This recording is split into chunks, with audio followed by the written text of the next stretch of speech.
কারো মৃত্যুতে আমাদের এক নাম্বার করণীয় করেন ইন্না লিল্লাহি ওয়া ইন্না ইলাইহি রাজিউন, এটা পড়া। দুই নাম্বার করণীয় বুখারী শরীফের 1284 নাম্বার হাদিস থেকে একটা দোয়া শিখাবো, আজকে থেকে এটা পড়বেন। নবীজির কন্যা মানে নবীজির এক নাতি মারা যায়, মারা যাওয়ার পর মারা যাবে অবস্থা নবীর কন্যা আল্লাহ নবীর কাছে সংবাদ পাঠাইলেন, আব্বা ইন্না ইবনালি কুবিজ, আব্বা আমার ছেলেটা মুমূর্ষু অবস্থায় আছে, মারা যাবে অবস্থা, আব্বা মেহেরবানি করে আমাদের বাসায় একটু আসেন। বুখারীর বর্ণনা।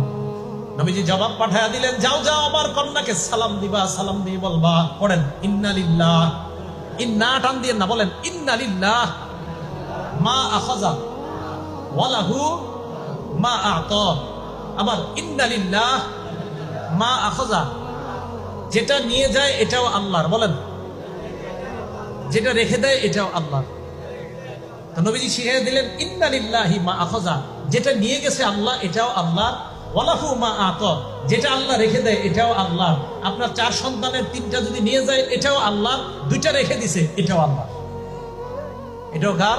আল্লাহ। ওয়া কুল্লু শাইইন ইনদাহু বিআজালিন মুসাম্মা, আল্লাহর কাছে প্রত্যেকটা জিনিসের একটা নির্ধারিত সময় আছে, ওই সময় আসলে তোমার সন্তান চলে যাবে, এটা আল্লাহর ফয়সালা।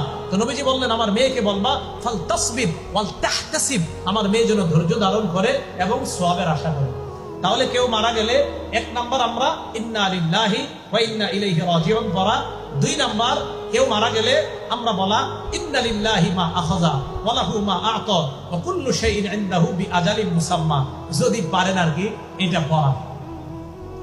তাহলে 9 নম্বরে বর্জনীয় গুলা সব শেষ করি নাই। তো বর্জনীয় 1 নাম্বার ছিল আপনার তাজিয়া মিছিল করা, এই নজরানা পেশ করা, 2 নাম্বার মুরসিয়া, 3 নাম্বার ওই মাতম করা, 4 নাম্বারটা বলি নাই। তো 4 নাম্বার হলো আপনার ওই দিনকে কেন্দ্র করে কোনো মান্নত ইত্যাদি কি করে আল্লাহ জানে, এগুলা করে খিচুড়ি পাকানো, এগুলো আপনার বাসায় পাঠাবে, আপনি খাবেন না।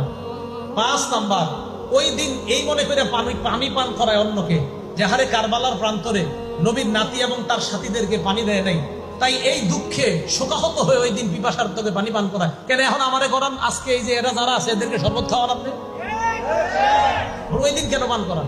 ওই দিনকে কেন্দ্র করে পানি পান করানো, এটা ভাই এটা কুসংস্কার হয়ে যাবে, এটা ঠিক হবে না ওই দিনকে কেন্দ্র করা। 6 নাম্বার বাচ্চাদেরকে সন্তানদেরকে খালি পায়ে রাস্তায় ছেড়ে দেওয়া বরকতের আশায়, আল্লাহ জানে এটা কোত্থেকে আসছে নিয়ম।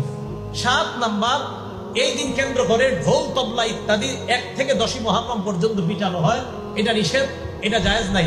একটা হাদিস মনে রাখবেন সারা জীবন, নাসিরউদ্দিন আলবানী রাহমাতুল্লাহ আলাইহি আনছে হাদিসটা, আর সিলসিলাতুস সহিহা 427 নাম্বার হাদিস।